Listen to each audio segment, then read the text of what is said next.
As a child, Jenny had strong memories of a village on the coast of Ireland called Malahide, a place she'd never been to. She remembered being a woman named Mary, standing at the end of a pier waiting for someone.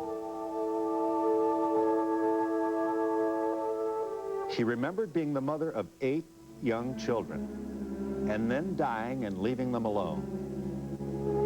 Jenny was convinced they were memories of a past life and went to a hypnotist to help her find out more.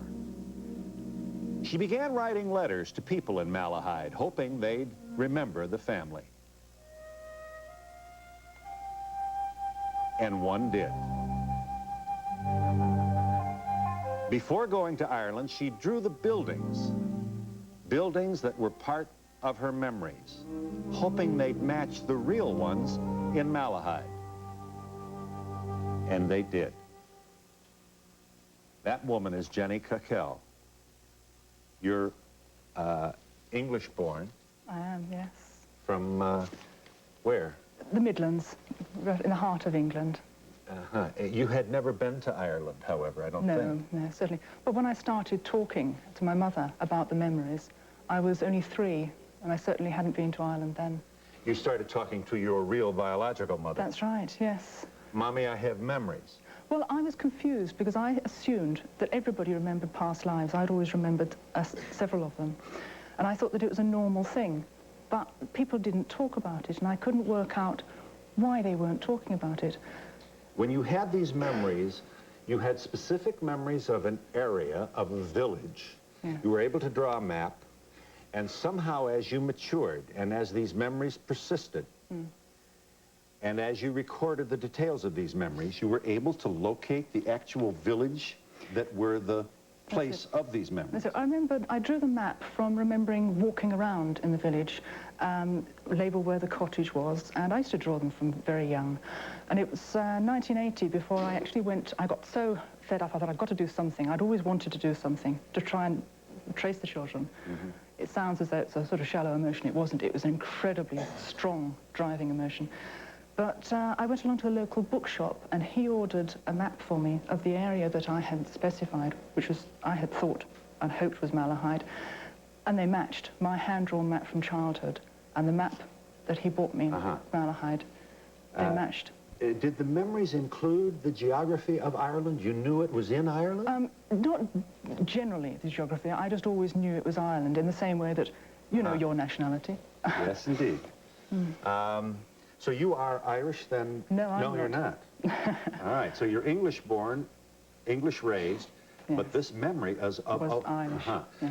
So apparently then, as you matured, you began to think it possible that you were somehow the living expression. I had always believed that they were my memories. They work the same way as if you remember your childhood and you remember things that happened during your childhood. Right. There are snatches, there are bits you remember in great detail, and other bits that are perhaps more vague. It was just like that.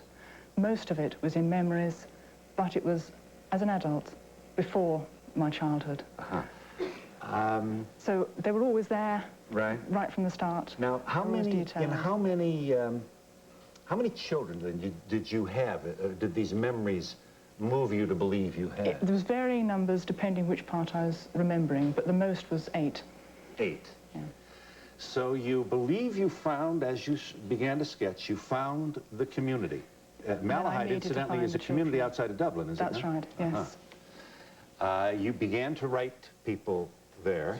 Yes. And what was the first trigger that, my goodness, there really was a woman about whom I'm having these memories? Well, I always believed that I would find the children. I needed to find the children. I knew that eventually there was a good chance I would be able to trace things. But I also needed proof.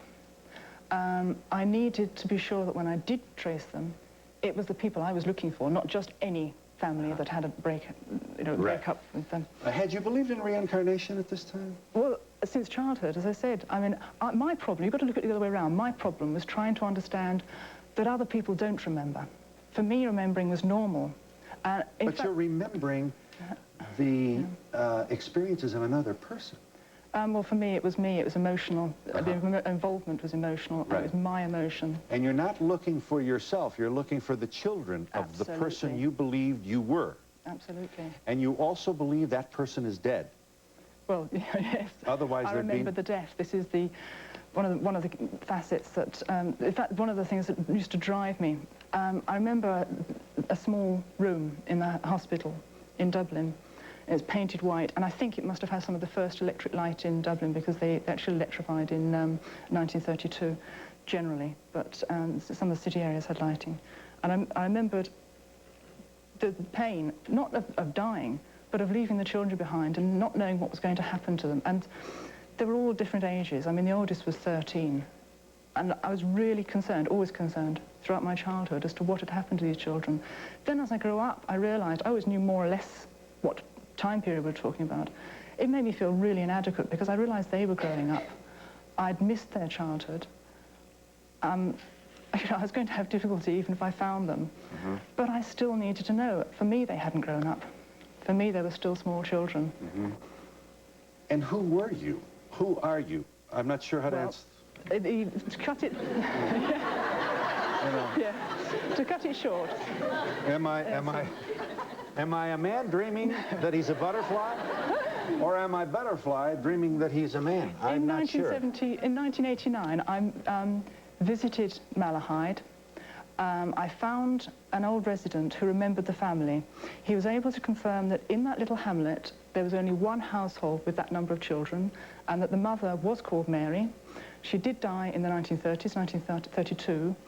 He actually went to school with the children, and he was able to give me the surname, which was Sutton, which is what I hadn't been able to remember, was the surname. So then, at last, I was able to start tracing the children. So you came to prove, through your own research and following up on your memories and matching maps and locations, you came to be utterly convinced that the reincarnated spirit of Mary Sutton, a mother of 8 children, who died in Malahide, Ireland, in 1932, was the person who so haunted and expressed herself in your being. That's it. That I'd always accepted. What I needed to do was be sure that the family I was tracing was the same family. Now when I did manage to trace them, obviously they needed to be sure of what I was saying. We were very lucky. We managed to get an independent researcher involved. Now, mainly that happened because I was concerned, how do you approach the family without upsetting them? I had these tremendous maternal feelings for them. I didn't want to upset them by turning up with a story that was going to be hard to believe. Sure. It was going to be difficult. I still, there was this care about them. But at the same time, I needed to find them because I needed to know how they were. So we got an independent researcher involved to act as a go-between. Now, what she did was, when I did manage to find a member of the family who was willing to talk with me, we were kept apart and statements were taken from us. Now, for this family member, this 9 pages of statements that were taken, minute details, family details, the things that he could remember, the things that I could remember, for him, it was confirmation that there was something happening. For me, it was confirmation I'd found the right family. You remember details about the house? Tiny details.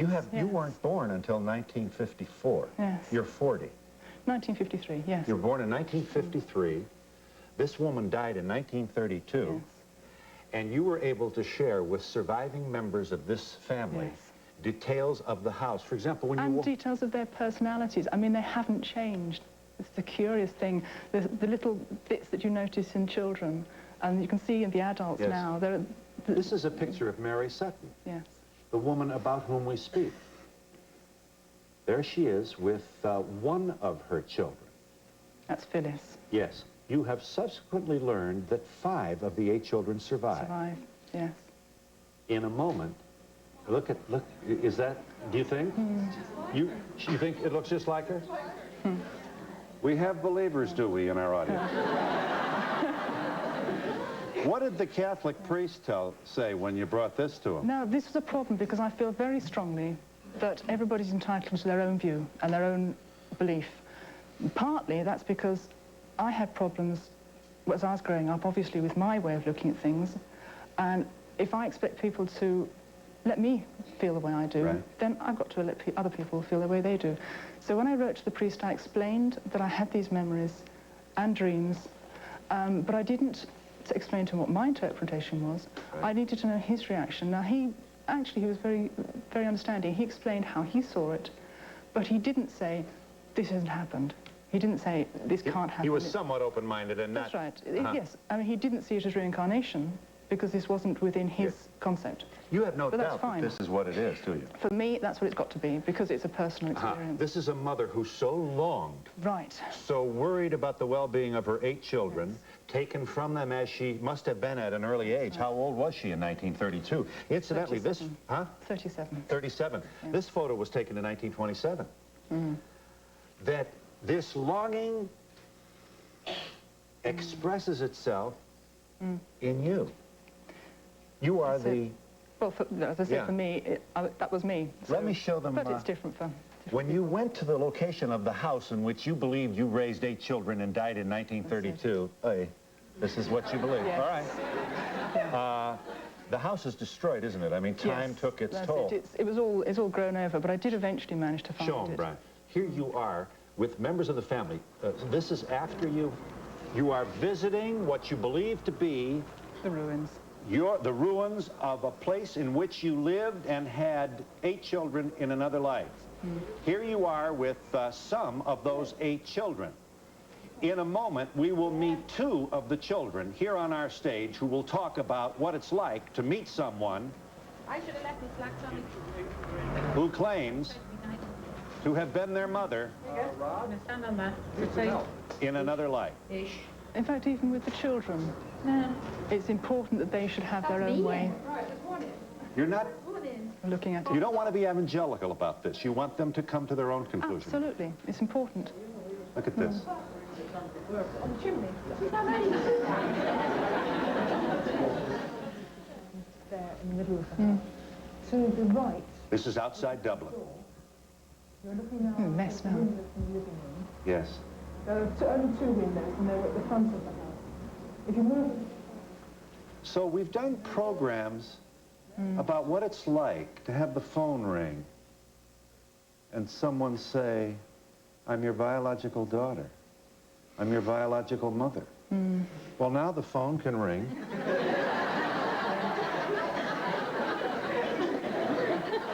Not only from a person saying, I was your mother who died in 1932, but I will prove it to you. In fact, I don't drink, I'm not crazy, I'm a normal person. And the woman proceeds to tell in minute detail things about each child and the house in which they were raised. Incidentally, Mary Sutton's husband was not exemplary, was he? Well, no, I think something must have happened during the First War, because he started out okay, but he clammed up and became a very difficult person after the war, and there were bits that I was not remembering. I was shutting out. Right. The surviving children are now late 60s, 70s. That's right. Here you are with one of them at the site to which you visited, revisited the ruins. Here's what he had to say when someone said to him, he's Mary Sutton's son. Watch. Show him, Brian. You remember that day? I remember that day well as if it was now. I got pictures of those 2 men taking out the stretcher with Mammy and putting her into the ambulance and taking her away. And she never came back. I was very slight. But she's back now. She's there.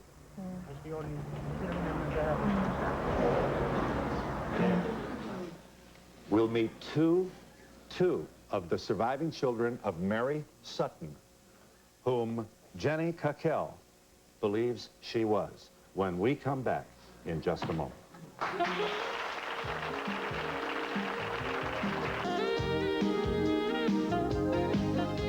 Let me show you this again. Here is Mary Sutton, who died in 1932, a resident of Malahide, Ireland, outside of Dublin.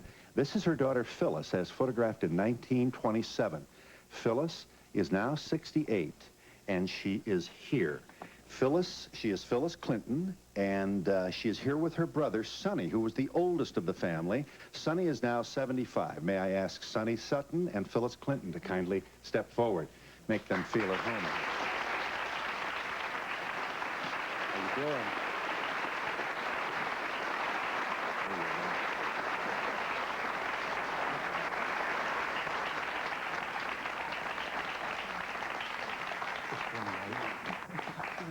Well, Sonny, what in the Lord's name is going on here? You tell me. You were very close to your mother. Yes, I was very close. You were 13 when she died. Correct. Yes, that's true. Phyllis, this woman wasn't born for 22 years. That's right. After your mother died? Yeah. Yes. What convinced you that she wasn't some sort of, if you know what I mean? Well, the first time I met her was in Sonny's house in England. And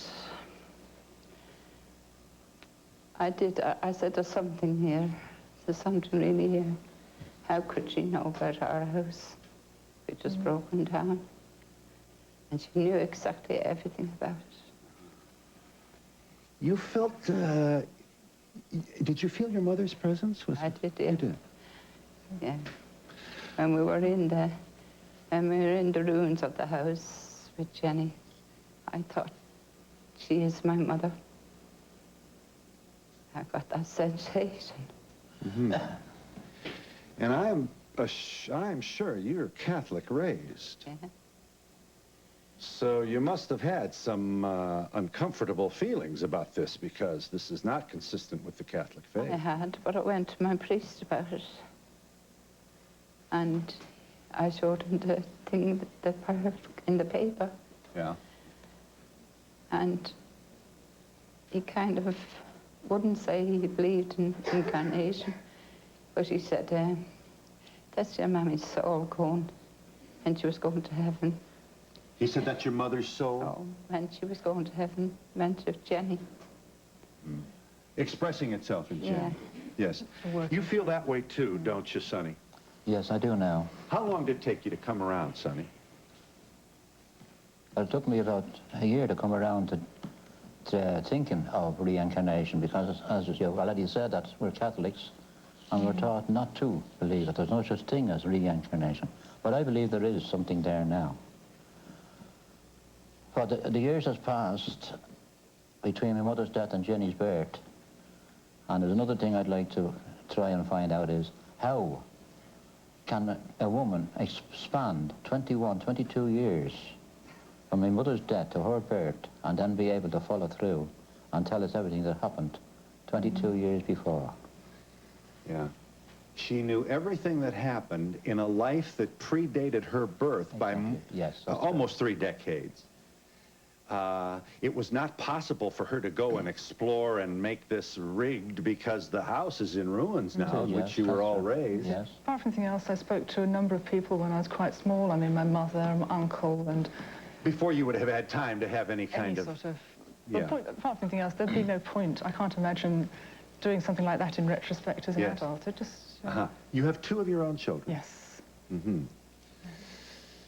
Do you see your mother's presence here, do you, Sonny? Yes, I do. And I think if any member of your audience would like to come up and place their hand across Jenny's nose and look at that photo, you'll see my mother's eyes. And her mother's eyes is in her. Mm-hmm. Well, let me try here. You mean like this? Yes, yeah. No, for Jenny. Yeah, like that. Yeah. Uh-huh. So. That's it. There is a very big resemblance in Jenny, as I pointed out to the audience there, that from the nose upwards, I can see my mother. And every time Jenny enters my home, she brings in my mother's presence with her. To be honest, I think we, all of the family, we had it was quite hard coming to terms with this.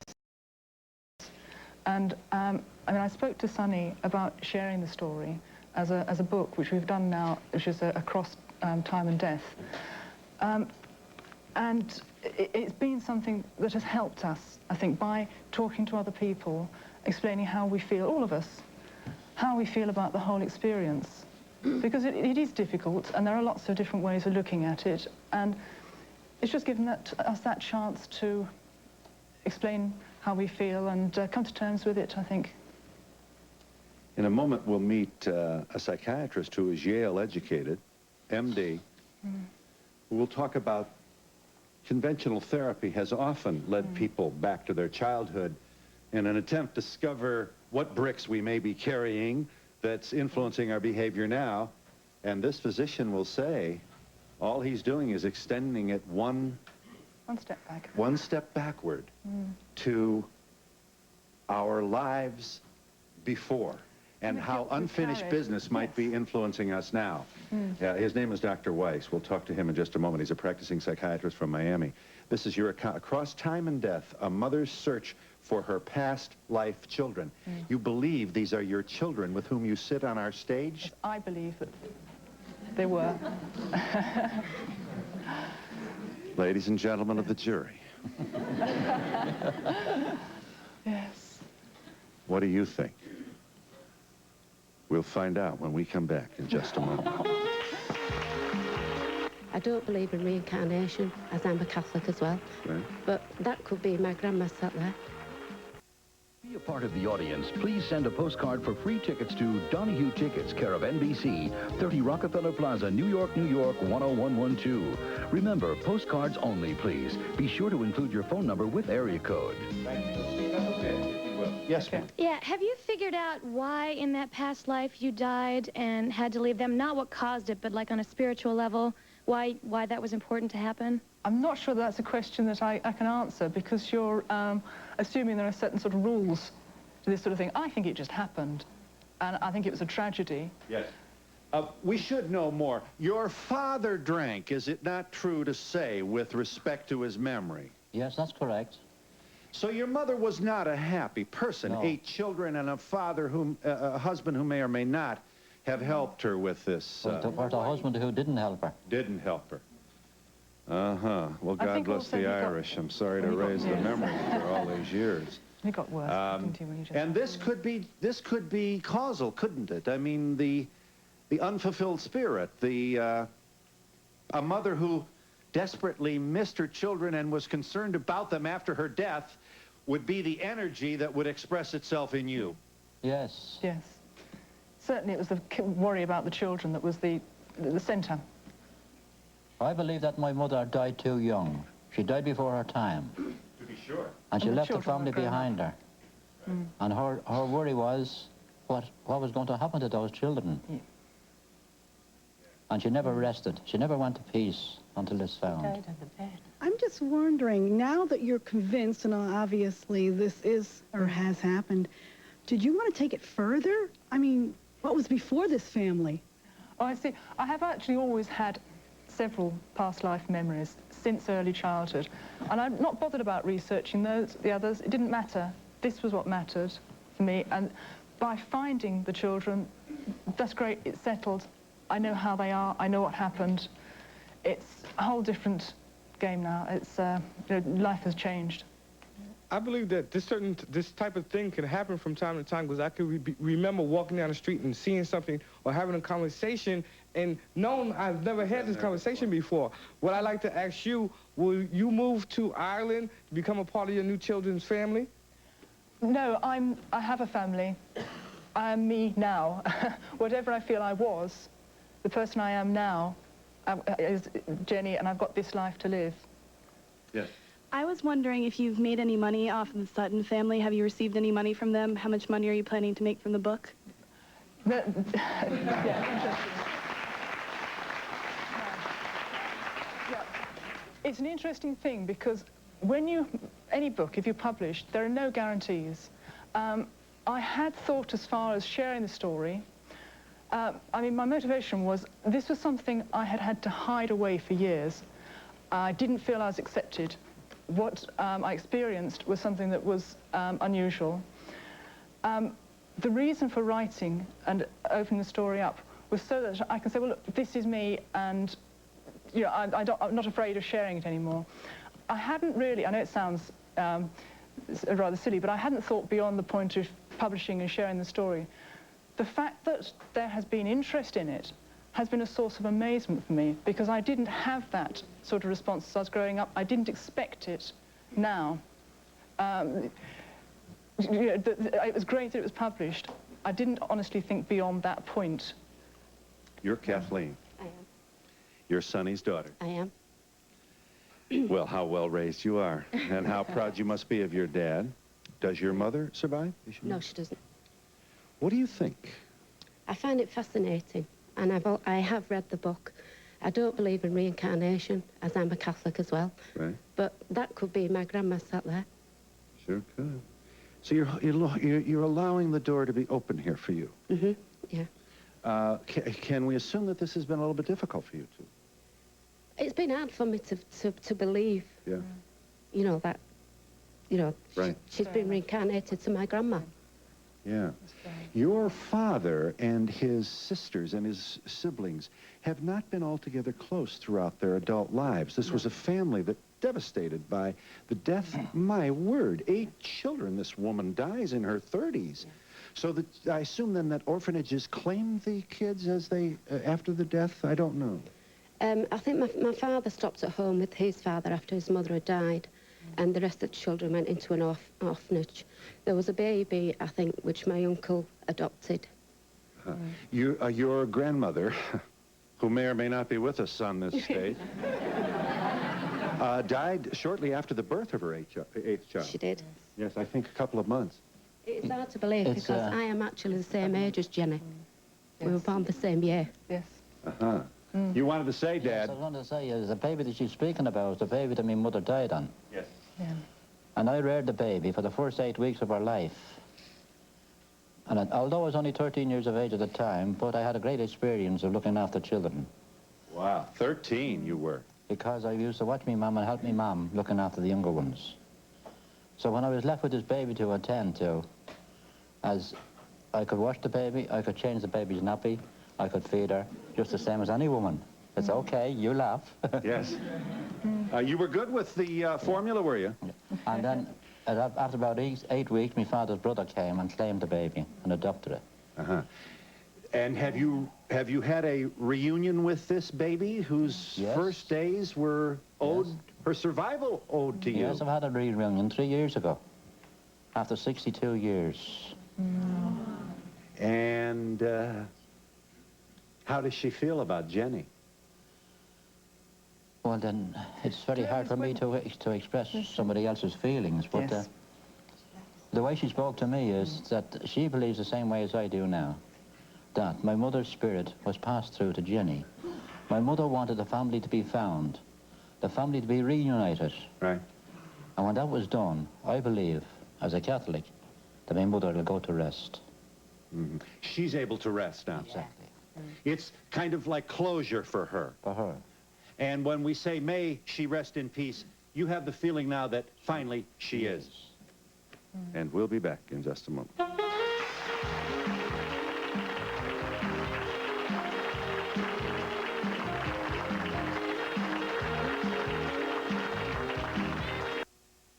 You are Brian Weiss, MD. Dr. Weiss, sir, you are a psychiatrist. You practice in Florida. You're Yale educated.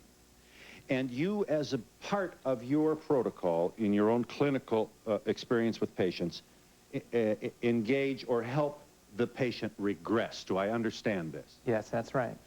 Regress as in helping the patient go back to the childhood about which certain events may be continuingly influencing. Yes, I take people back through time, often using hypnosis or similar relaxation techniques, and come up with these older memories. Let's just take that for a second, just for a second. So that if, we've heard so much about sex abuse, let's take it outside of that. And let's just talk about a hurt, a moment of great personal pain or loss or whatever it is. Certainly it is, even I understand this. Some of us could forget that, yet the hurt lingers on in influencing our behavior, manifesting itself in a neurosis, which can be cleared away if we're finally connected with that moment. Perfect. There you go. Thank you. That'll be $50, Doctor.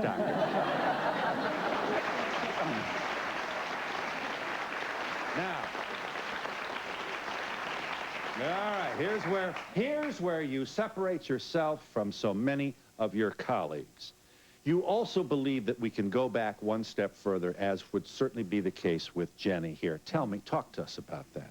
Yes, in doing this work with a patient, and this was back around 1980, I was working with fears, memories from childhood, and there was some abuse in her childhood. And using hypnosis, I asked her to go back to the time from which her symptoms first arise, thinking she'd go back earlier in childhood. And she flipped back about 4,000 years, taking me literally into an ancient Near Eastern lifetime. I thought this was fantasy or imagination. She went through the lifetime, drowned in a flood or tidal wave, and a lifelong fear of gagging or choking cleared up. I didn't believe it. I researched this out as she got better and better week by week, and since that time, I've worked with hundreds more people doing this kind of therapy, people who have stories like Jenny's, although it's very rare to find actually the family, and I find they get better. It really helps them to heal. So Jenny has not been a patient. No. No. One of the things that has helped the family, Yes. has helped me, was finding the individuals and getting them together again. That's what makes this so distinguishing, is that They're all you've been able to separated. find and confirm, and so, yes. Most of us don't do that. So that we could, all of us then, have a neurosis or a contemporary behavioral trait, which is perhaps leads us to choose the wrong mate, makes us lazy, makes us too ambitious, makes us perfectionist, makes us heavy, makes us eat too much. All these things could be the result of something that happened in another life. Yes, for example, with Jenny, if she had a fear in this life of separation from her children, as Jenny and Jenny's children, that could be stemming from this separation as Mary in the past.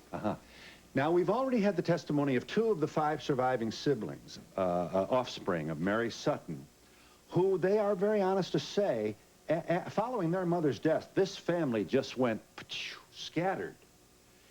And Jenny is affecting, quite literally, a family reunion here.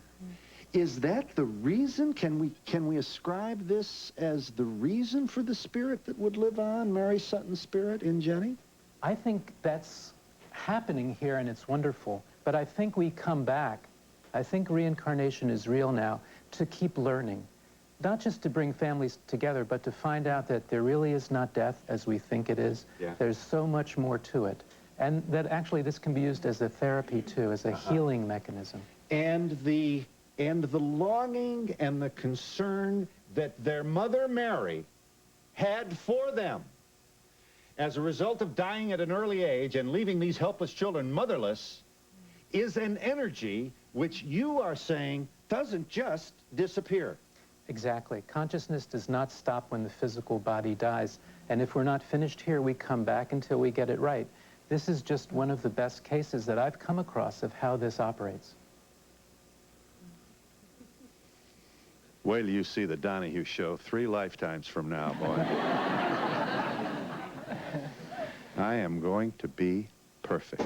This audience wants in here, and you do get to ask your questions in just a moment. How do you know what is past life and what is just pure imagination? I mean, I think I've been somewhere before and... For a transcript of Donahue, send $3 to Journal Graphics, 1535 Grant Street, Denver, Colorado, 80203. Or call 303-831-9000. To order a video cassette for only $24.95, just call 1-800-FOR-VIDEO. Yes? I have a question for the doctor. I have a lot of dreams, too, but how do you know what is past life and what is just pure imagination? I mean, I think I've been somewhere before, and how do I know it's not just a dream? Good question. Dreams or deja vus. But when you come up with details, names, dates, some people who can speak foreign languages they've never learned, you get a clue that there's something more than just a dream or imagination going on. This is the kind of validation that's so important. My question is, you're dealing with this part of the family. I want to know how your family in the present tense feels about this. What did you say to them when you came up with all of this? As I was explaining before, I think it's important for people to make up their own minds about things. I treat my family the same way. It's important to my children. May I speak to with make Steve? their own minds. Yes. Yep. Steve Cockell. Well, you had to be at least surprised. Yeah, it's something obviously, you know, this didn't happen overnight for me. It's something that's obviously evolved and over a period of time. Right. It's something over the years I've known Jennifer, it's slowly come on. Obviously, a lot of the things she discovered at the time, right. You know, I've seen at the same time. As to how I feel, it's made life slightly difficult for me, if you understand, because generally speaking, you meet somebody, you fall in love, you get married, you get used to living with them. And you have enough problems in this very life of a... That's right.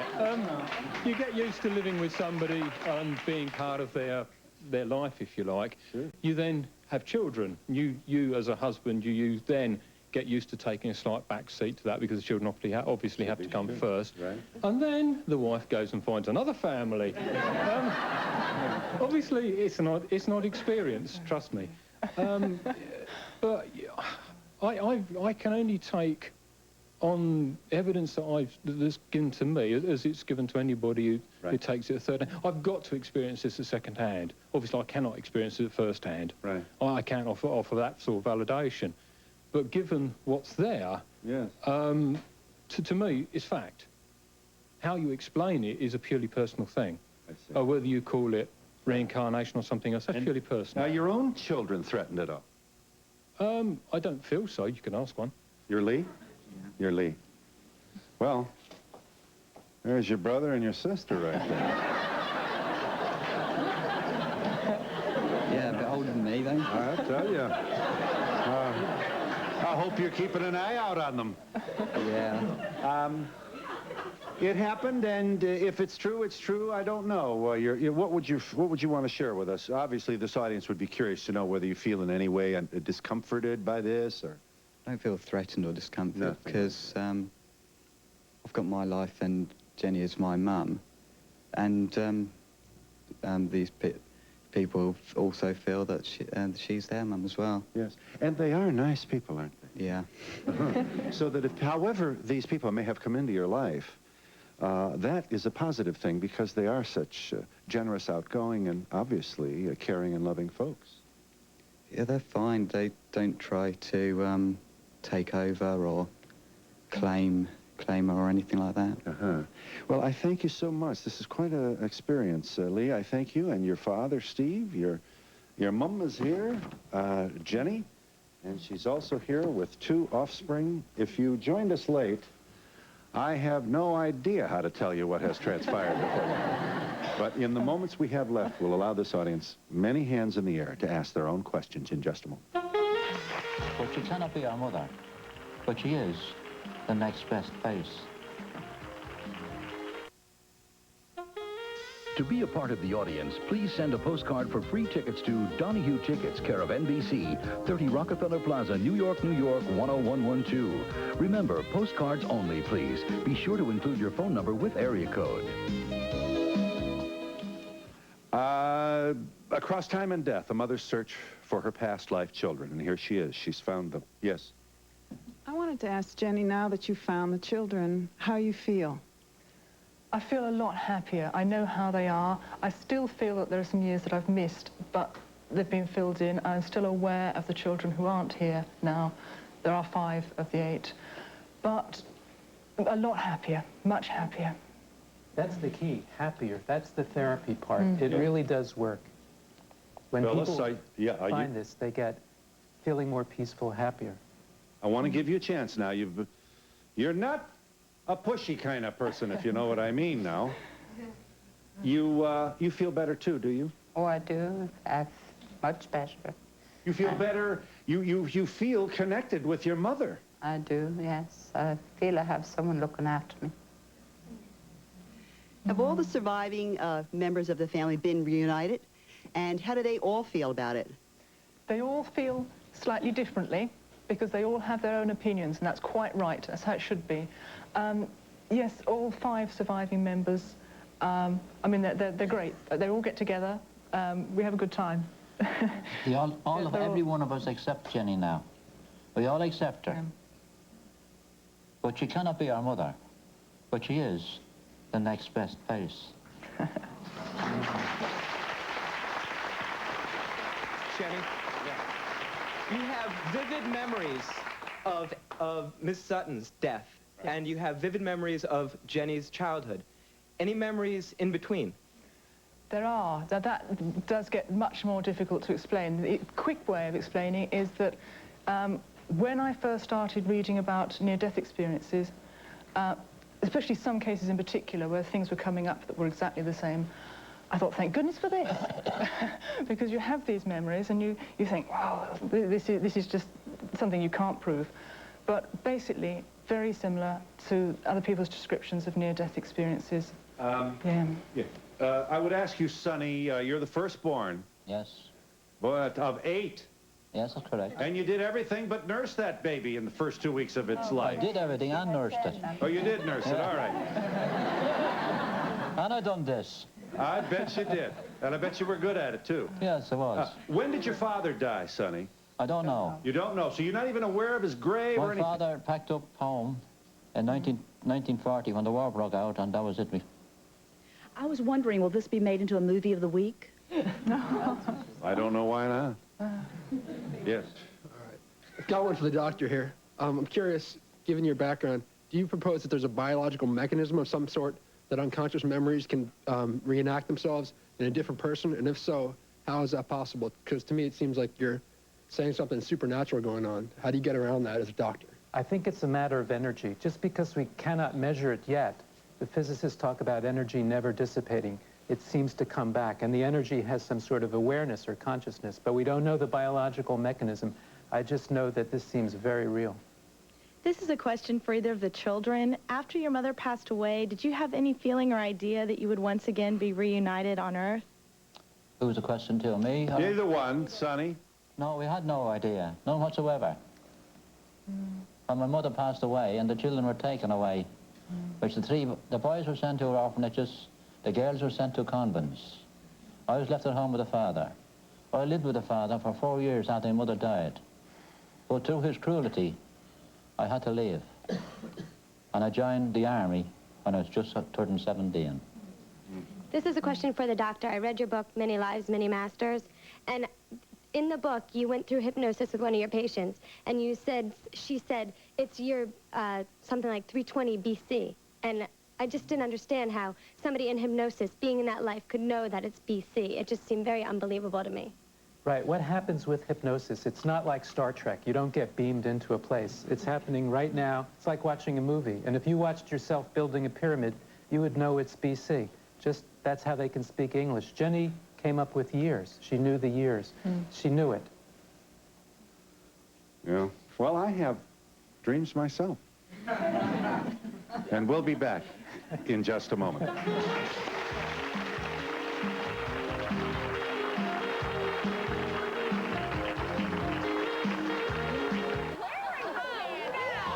Think Christian slept with her best friend's husband? You should have took your lingerie to your own husband.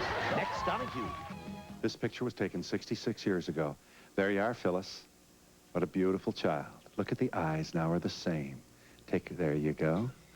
60, that was 1927. And you have thoughts of future lives, don't you now, Jenny? That I wouldn't expect people to find easy to accept, but yes, I have premonitions and... May I ask you to join me in thanking all these guests? Services provided and promotional fees paid by the following.